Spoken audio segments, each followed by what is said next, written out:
నమస్కారం welcome to సశ్య TV news ముందుగా headlines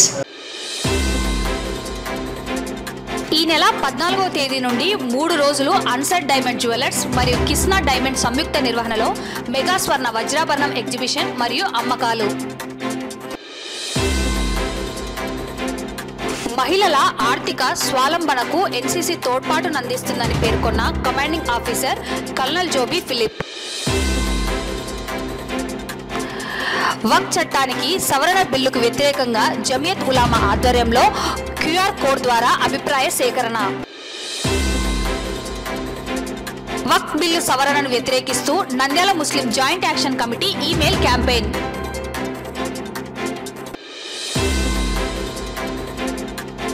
Vijayawada వరద బాధితులకు సహాయార్థం విరాళాలు సేకరణ సీతారాం ఏచూరి మరణం మార్కిస్టు పార్టీకి తీరని లోటని పేర్కొన్న నంద్యాల జిల్లా సిపిఎం సమితి ప్రతినిధులు విద్యుద్ఘాతంతో రైతు మృతి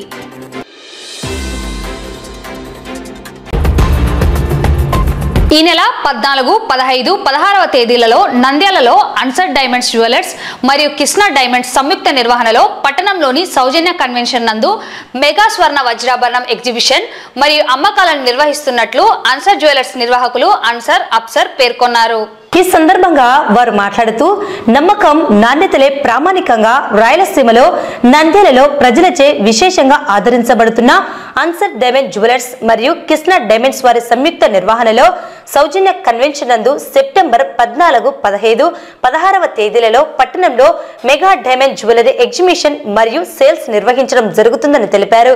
ఈ ఎగ్జిబిషన్ లో లేటెస్ట్ మోడల్స్ డైమండ్స్ ఆభరణాలు 20,000 నుండి 20 లక్షల వరకు అందుబాటులో ఉన్నాయని చెప్పారు. 20,000 రూపాయల ఆభరణం కొన్నవారికి ఒక ఓచర్ ఇవ్వడం జరుగుతుందని, దీనిని కిస్నా డైమండ్స్ ఆధ్వర్యంలో దీపావళి రోజు డ్రా చేసి గెలుపొందిన వారికి కారు బహుమతిగా అందిస్తారని పేర్కొన్నారు. ప్రజలు ఎగ్జిబిషన్ ను సద్వినియోగం చేసుకోవాలని కోరారు. అందరి కస్టమర్ దేవులు నమస్కారం అండి. ఈ సంవత్సరం గత సంవత్సరం లాగా ఈ సంవత్సరం కూడా కిస్నా డైమండ్స్ మరియు అన్సర్ జ్యువెలర్స్ ఆధారంలో డైమండ్ ఎగ్జిబిషన్ షో పెడుతున్నాము. ఈ నెల 14/9/2024 అంటే శనివారం రోజు పడుతుంది. ప్రతి ఒక్కరు నంద్యాల ప్రజలు, ఈ పల్లె ప్రజలు ప్రతి ఒక్కరు వచ్చి ఈ ఎగ్జిబిషన్ కు జయప్రదం చేసి కోరుతున్నాము. ఇట్లు ఇదే విధంగా కిస్నా డైమండ్స్ అన్సర్ డైమండ్స్ వారు ప్రత్యేకంగా ఒక వస్తువు 20,000 నగ కొన్న వారికి ఒక టోకెన్ ఇస్తారు. ఆ టోకెన్ దీపావళి పండుగ రోజు డ్రా చేస్తారు. ఆ లక్కీ డ్రా తగిన వారికి కార్ గిఫ్ట్ ఇచ్చింది కంపెనీ. ఈ అవకాశాన్ని ప్రతి ఒక్కరు వినియోగించుకుంటున్నాము. ఇంకా ఈ ఎగ్జిబిషన్ 5,000 కార్ నుండి 20 లక్షల వరకు నగ ఉంటుంది. పేదవాడు కూడా డైమండ్ కొనొచ్చు అనే సూత్రంతో కిస్నా డైమండ్స్ మరియు అన్సర్ డైమండ్స్ వారు ప్రత్యేకంగా జ్యువెలరీ తయారు చేశాము. ఈ జ్యువెలరీలో 5,000 కార్ నుండి 8,000 ఉంగరాలు, 2,000 ఉంగరాలు, 60,000 నక్లీస్ ప్రత్యేకంగా మంచి డిజైనర్స్ తో చేపించాము. ప్రతి ఒక్కరూ ఈ అవకాశాన్ని వినియోగవలసిందిగా కోరుతున్నాము. ఇట్లు అన్సర్ జ్యువెలర్స్ యజమాని. Thank you. స్థానిక శ్రీ రామకృష్ణ అటానమస్ డిగ్రీ కళాశాలలో గురువారం డిగ్రీ ఫస్ట్ ఇయర్ మహిళా విద్యార్థినులకు ఎన్సీసీ ఎన్రోల్మెంట్ మరియు సెలక్షన్స్ నిర్వహించారు. ఈ కార్యక్రమానికి కళాశాల చైర్మన్ డాక్టర్ రామకృష్ణారెడ్డి అధ్యక్షత వహించారు. 9వ Andhra girls battalion Kurnool NCC commanding officer colonel Joby Philip మరియు మేజర్ శ్రీప్రియ అడ్మినిస్ట్రేటివ్ ఆఫీసర్ 9వ ఆంధ్ర గర్ల్స్ బెటాలియన్ ముఖ్య అతిథులుగా హాజరయ్యారు. కమాండింగ్ ఆఫీసర్ జోబీ ఫిలిప్ మాట్లాడుతూ మహిళా విద్యార్థినులు ఎన్సీసీలో చేరి నాయకత్వ లక్షణాలతో పాటు ఆర్థిక స్వావలంబన దిశగా ఎదగాలని కోరారు. దాదాపుగా 62 సీట్లు ఉన్నాయని వాటిని వినియోగించుకోవాలని తెలిపారు.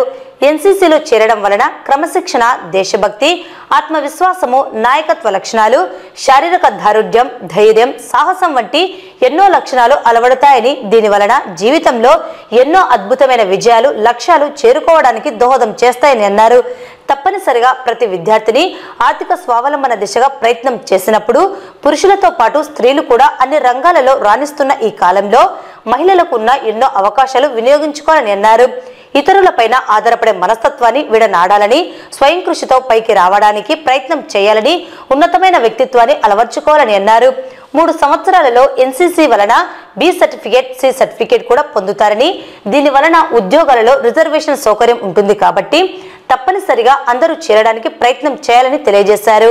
ఈ కార్యక్రమంలో కళాశాల managing director Hemanth Reddy, principal KBV Subbaiah, Sivagangabai, జుబేదార్ సరోజ్ కుమార్, సుమన్, రెహమాన్, హవల్దార్ మొహమ్మద్, షరీఫ్, కర్నూలు ఎన్సీసీ సిబ్బంది, కళాశాల అధ్యాపకులు doctor Lalitha Saraswathi, care taker officer Lakshmi Durga, కళాశాల ఎన్సీసీ క్యాడెట్స్, విద్యార్థులు పాల్గొన్నారు। Already we discussed with the sir with regard to the introduction of the NCC as a minor course in the institution.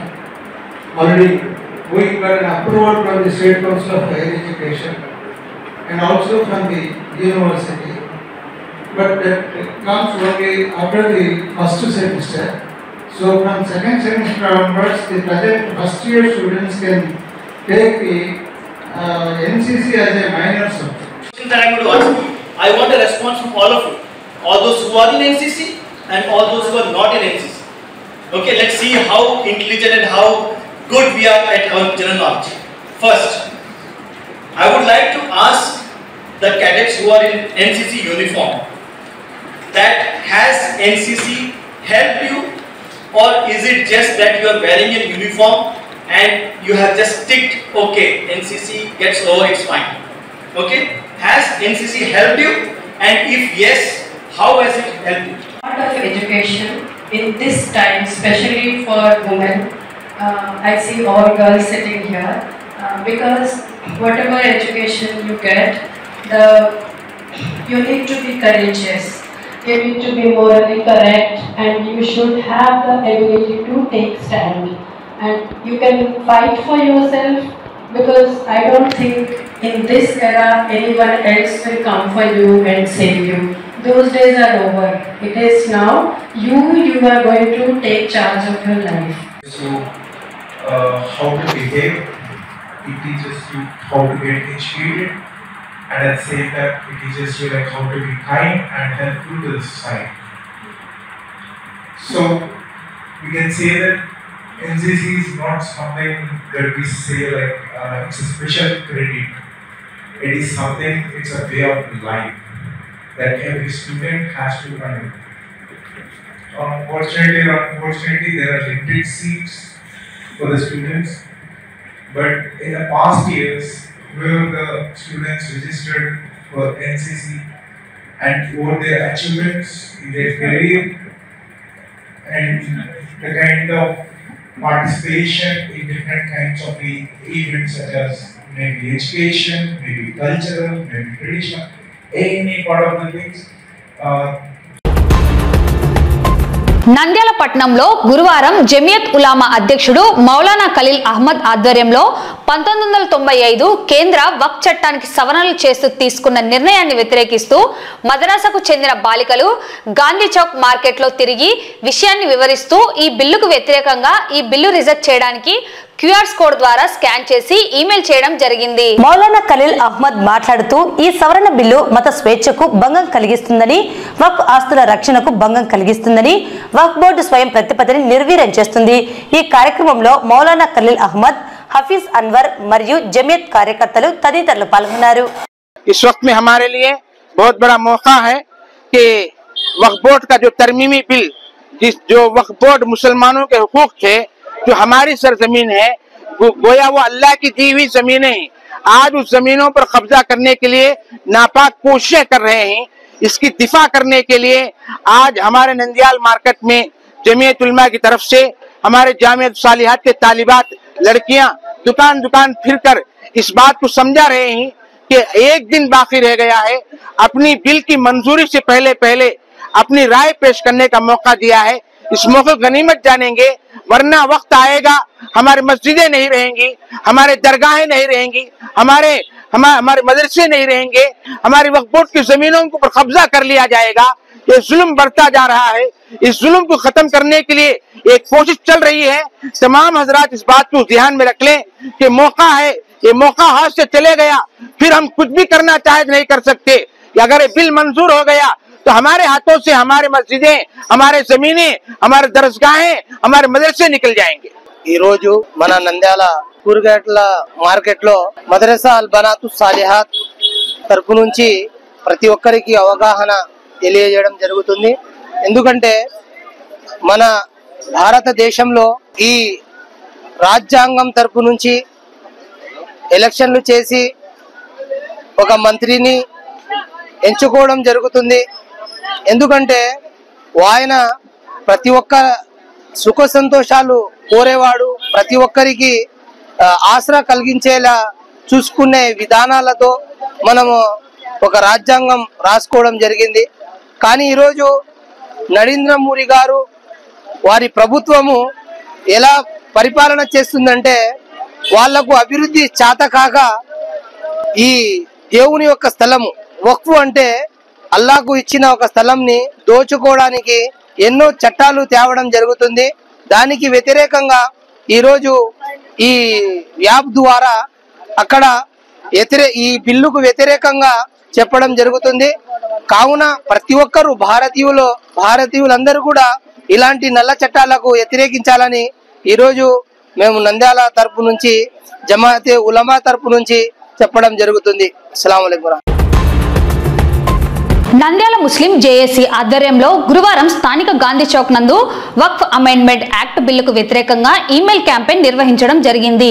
ఈ కార్యక్రమంలో Nandyal Muslim joint action committee గౌరవ అధ్యక్షులు SMD Abulais, Abdul Samad, convener Maulana Abdul Rashadi, co కన్వీనర్లు Mastan Khan, Saddam Hussain, treasurer auditor SP Basha, స్వర్ణకారుల సంఘం Fayaz, vegetable market Arshad, fruit market Altaf Hussain, గౌరవ సలహాదారు Athaulla Khan, Munir Ahmed, vegetable market Zakir, Darbar Zakir, red cross Usman, Zakiulla, Zeenathul Quran, మదరాసా విద్యార్థినులు Borugul Akbar, Jano Jago Mahaboob Basha, advocate Mohammed Hussain, Gulab Saheb, carpenter association Sardar మొదలగున వారు పాల్గొన్నారు.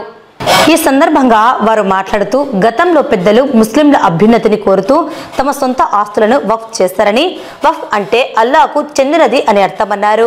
గతంలో జాతీయ నాయకులు ఈ ఆస్తుల రక్షణ కోసం రాజ్యాంగంలో వక్ఫ్ గురించి వివరంగా వివరించడం జరిగిందని, నేడు కేంద్ర ప్రభుత్వం వక్ఫ్ బిల్లు ద్వారా దేశంలో రాజ్యాంగంలో మైనార్టీలకు కల్పించిన హక్కులను కాల రాయడానికి మాత్రమే తెస్తున్నారని పేర్కొన్నారు.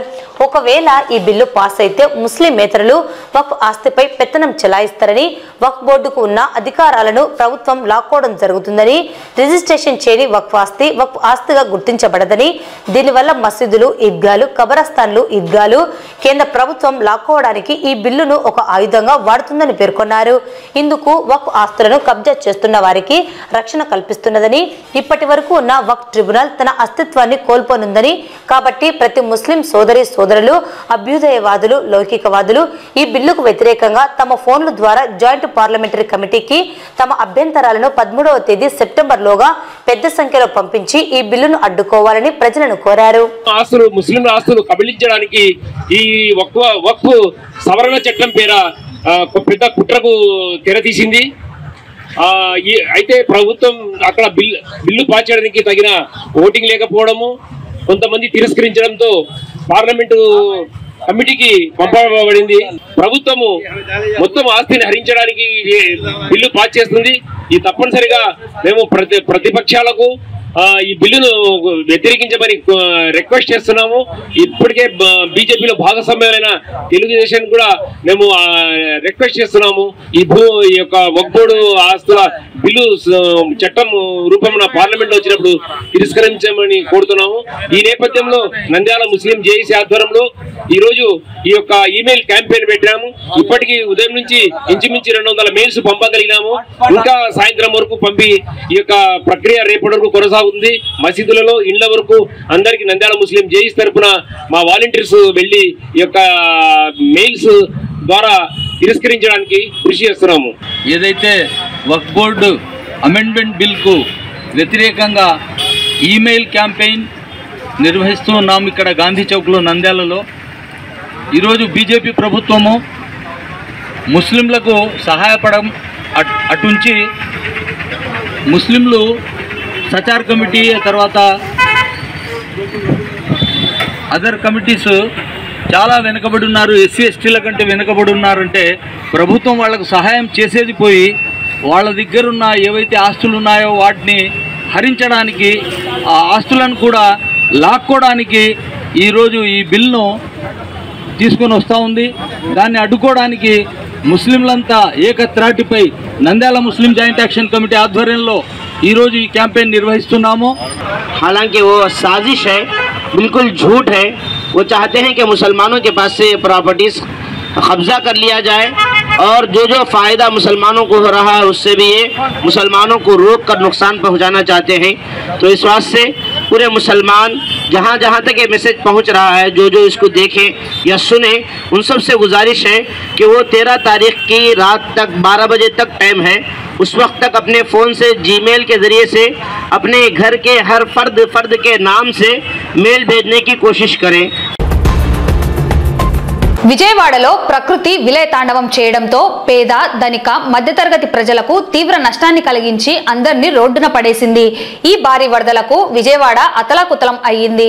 3 రోజులు ఏకదాటిగా అతి భారీ వర్షం కురవడంతో ఒక్కసారిగా బుడమేరు కట్టలు తెగిపోవడంతో వరద ప్రవాహంతో విజయవాడ వరద ముంపుకు గురైంది. ప్రజలు కట్టుబట్టలతో ప్రాణాలు అరచేతిలో పెట్టుకొని ప్రాణాలను కాపాడుకున్నారు. ఈ నేపథ్యంలోనే నంద్యాల కూరగాయల మార్కెట్ అసోసియేషన్ అధ్యక్ష కార్యదర్శులు జాకీర్, అర్షద్ల ఆధ్వర్యంలో గురువారం విరాళాలు సేకరించారు. ఈ సందర్భంగా వారు మాట్లాడుతూ భారీ వర్షాలకు విజయవాడ ప్రజలు ఇబ్బందులకు గురి అయ్యారని అన్నారు. ఒక్కసారిగా భారీ వర్షాలు పడడంతో అన్ని వర్గాల ప్రజలు సర్వం కోల్పోయారని తెలిపారు. కుల మతాలకు అతీతంగా మానవత్వంతో ప్రతి ఒక్కరూ ముందుకు వచ్చి సహాయం చేయాలని కోరారు.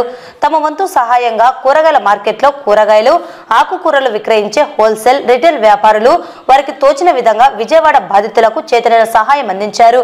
ప్రజలందరూ మానవత్వంతో చేతనైన సహాయం అందించి ఆదుకోవాలని పిలుపునిచ్చారు. ఈ కార్యక్రమంలో అబ్బాస్, సలీం, ఆయుబ్ బాషా, ఆసిఫ్ తదితరులు విరాళాలు సేకరించారు. అందరికీ నమస్కారములు. ఈ రోజు కూరగాయల market Nandyal wholesale and retail వ్యాపారస్తుల తరపు నుంచి ఈ రోజు విజయవాడలో జరిగినటువంటి వరద బాధితులకు సహాయం కోసం ఈ రోజు మార్కెట్ లో తిరగడం జరుగుతుంది. ఇలాంటి పరిస్థితి ఎప్పుడో ఎక్కడో వస్తుంటది కాబట్టి మనం కూడా ఈ రోజు వాళ్ళకు జరిగింది మనకు జరగవచ్చు అనే యొక్క అభిప్రాయంతో ప్రతి ఒక్కరూ కులము, మతము, పార్టీ అని ఇలాంటివి ఏమి లేకుండా మానవత్వంతో ప్రతి ఒక్కరు మానవులు, మన అందరం మానవులం అనే ఒక పదంతో మనం ముందుకు పోవాలి, ఒకరికొకరు సాయం చేయాలి. ఈ రోజు వాళ్ళకు వచ్చింది రేపు మనకు రావచ్చు కాబట్టి మనసులలో ఎన్ని భేదాలు ఇవన్నీ ఏం లేకుండా కలిసిమెలిసి చేసి ప్రతి ఒక్కరి సాయం చేయాలని నేను మనస్ఫూర్తిగా కోరుకుంటూ ఈ రోజు మార్కెట్ లో వసూలు చేయడానికి కార్యక్రమం శుభంతో మొదలు పెట్టాను. ఇట్లు మార్కెట్ అర్షద్, అధ్యక్షుడు. ఆల్ ఇండియా మార్కిస్ట్ పార్టీకి ప్రధాన కార్యదర్శిగా సీతారాం ఏచూరి ఉంటూ ఇటీవల నిమోనియాతో హాస్పిటల్లో చేరి నేడు మరణించడం జరిగిందని నంద్యాల జిల్లా సిపిఎం సమితి ప్రతినిధులు పేర్కొన్నారు. మార్కిస్టు పార్టీకి లౌకిక ప్రజాస్వామ్యానికి తీరని లోటని సిపిఎం జిల్లా కార్యదర్శి టి రమేష్ కుమార్ అన్నారు. జిల్లా కార్యాలయం నందు జెండాను అవతనం చేశారు. వారు పార్టీకి చేసిన సేవలను గుర్తు చేశారు. ఈ కార్యక్రమంలో జిల్లా కార్యదర్శి వర్గ సభ్యులు యేసురత్నం, సీనియర్ నాయకులు తోటమద్దులు, శ్రీనివాసమూర్తి, పట్టణ కార్యవర్గ సభ్యులు లక్ష్మణ్, సిఐటియు జిల్లా కార్యదర్శి బాల వెంకట్, పట్టణ నాయకులు వీరసేన, జిల్లా నాయకులు రామరాజు, ఎస్ఎఫ్జి జిల్లా ప్రధాన కార్యదర్శి ఎంఆర్ నాయకులు పాల్గొని సంతాపం తెలియజేశారు. సిపిఎం పార్టీ అఖిల భారత కార్యదర్శి కామ్రేడ్ సీతారాం యేచూరి గారు 72 సంవత్సరాలు న్యూమోనియా వ్యాధితో ఈరోజు ఢిల్లీలో ఎయిమ్స్లో మరణించడం జరిగింది. సిపిఎం పార్టీకి ఆయన మరణం అనేటువంటిది తీరని లోటు. దాదాపుగా 9 సంవత్సరాలుగా సిపిఎం పార్టీ కార్యదర్శిగా ఉంటూ అంతకంటే ముందుగా రాజ్యసభ సభ్యునిగా ఉంటూ పార్లమెంట్లో అనేక విషయాలపైన అనర్గళంగా ఉపన్యసించేటువంటి వాడు. దేశవ్యాప్తంగా అనేక సమస్యలపైన లోతైన విశ్లేషణ చేస్తూ నిర్దిష్ట పరిస్థితుల్లో నిర్దిష్ట సమస్యల అధ్యయనం చేసేటువంటి పరిస్థితిలో ఆయన చెప్పేటువంటి వాడు. ప్రపంచ కమ్యూనిస్టు నాయకుల్లో ఆయన కూడా ఒక ముఖ్యుడు. సీతారాం యేచూరి గారు మన ఆంధ్ర వాస్తవ్యుడు. ఆయన విద్యార్థి ఉద్యమం నుంచి పనిచేశాడు. తెలుగు రాకపోయినా తెలుగు నేర్చుకుని అనర్గళంగా సమస్యల పట్ల చేసేవాడు. నేను రమేష్ కుమార్ మస్తానులు డివైఫై ఉన్నప్పుడు కూడా తరగతులు బోధించడానికి వచ్చేవాడు. బాధాకరం ఏమిటంటే భారతదేశ ఆర్థిక పరిస్థితుల్ని క్షుణ్ణంగా అధ్యయనం చేసి ఒక సమగ్రమైనటువంటి విధానాన్ని పార్లమెంట్లో అందించిన వ్యక్తి సీతారాం యేచూరి మేధావి. ఈరోజు మేధావులందరూ కూడా చాలా బాధ తప్త హృదయంతో ఉంటున్నారు. అదే కాదు, సీతారాం యేచూరి లేని లోటు అనేటువంటిది భారతదేశం యొక్క ప్రజాస్వామ్య మనుగడకు తీరని లోటు, లౌకిక వ్యవస్థకు తీరని లోటు, అట్లే మార్క్సిజానికి తీరని లోటు. ప్రపంచవ్యాప్తంగాను మన భారతదేశంలోనూ వామపక్ష ఐక్య ఉద్యమాన్ని నడపడంలోనూ ఈ రోజునటువంటి మతోన్మాద శక్తులకు వ్యతిరేకంగా కూడగొట్టడంలోనూ సీతారాం యేచూరిని మనం మర్చిపోలేము. సీతారాం యేచూరి గారు, బృందా కరత్ భర్త ప్రకాష్ కరత్, వీళ్ళు ఒకేసారి పార్టీ ఉన్నతమైన యొక్క స్థానాల్లోకి వెళ్ళారు. మొదటగా ప్రకాష్ కరత్ గారు ప్రధాన కార్యదర్శిగాను, ఆ తర్వాత ప్రధాన కార్యదర్శిగా అయినటువంటి సీతారాం యేచూరి గారు, సూర్య సింగ్ గారు, సీనియర్స్ మొత్తం అంటే సెంట్రల్ నుంచి విజయవాడకు ఒకసారి ఒక వారం రోజుల పాటు క్లాసులు జరిగాయి. ఆ క్లాసులలో నేను కూడా ఉన్నాను. అంటే మొత్తం సెంటర్ నుంచి వచ్చి ఈ యొక్క రాష్ట్రంలో ఉన్నటువంటి యువకులంటే మేమంతా ఒకే వయసే, స్థాయి పెద్దది తప్ప ఏది ఏమైనా సీతారాం యేచూరి గారు చాలా చక్కగా ఇంగ్లీష్ బాగా మాట్లాడతాడు. తెలుగులో కాస్త, ఎందుకంటే ఆయనది కాకినాడ అయినప్పటికీ చిన్నప్పటి నుంచి హైదరాబాద్ నుంచి ఢిల్లీలో చదువుకున్నాడు.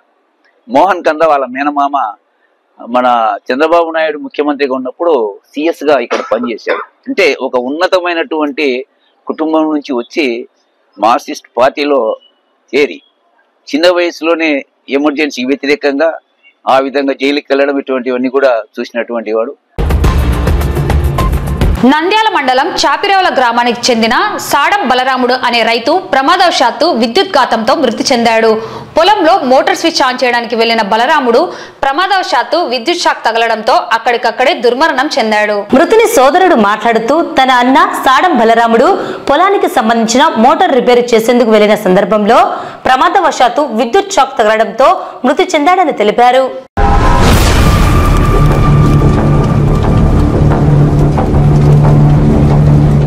Welcome to Filmstock FX channel. Please subscribe for more free green screen videos anytime, any day.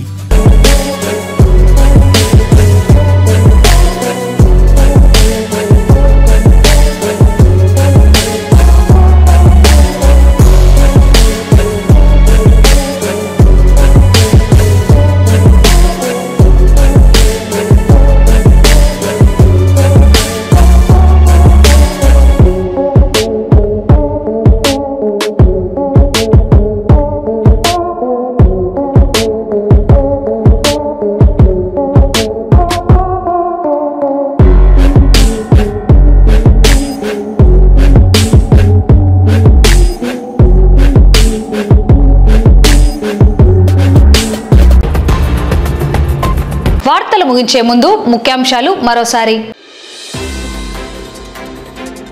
ఈ నెల 14వ తేదీ నుండి 3 రోజులు అన్సెట్ డైమండ్ జ్యువెలర్స్ మరియు కిస్నా డైమండ్ సంయుక్త నిర్వహణలో మెగా స్వర్ణ వజ్రాభరణం ఎగ్జిబిషన్ మరియు అమ్మకాలు. మహిళల ఆర్థిక స్వావలంబనకు ఎన్సీసీ తోడ్పాటునందిస్తుందని పేర్కొన్న commanding officer colonel Joby Philip. వక్ఫ్ చట్టానికి సవరణ బిల్లుకు వ్యతిరేకంగా జమియత్ ఉలామా ఆధ్వర్యంలో క్యూఆర్ కోడ్ ద్వారా అభిప్రాయ సేకరణ.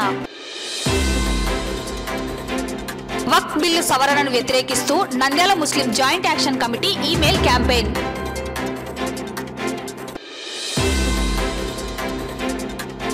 విజయవాడ వరద బాధితులకు సహాయార్థం విరాళాలు సేకరణ. సీతారాం యేచూరి మరణం మార్కిస్టు పార్టీకి తీరని లోటని పేర్కొన్న నంద్యాల జిల్లా సిపిఎం సమితి ప్రతినిధులు. విద్యుత్ ఘాతంతో రైతు మృతి.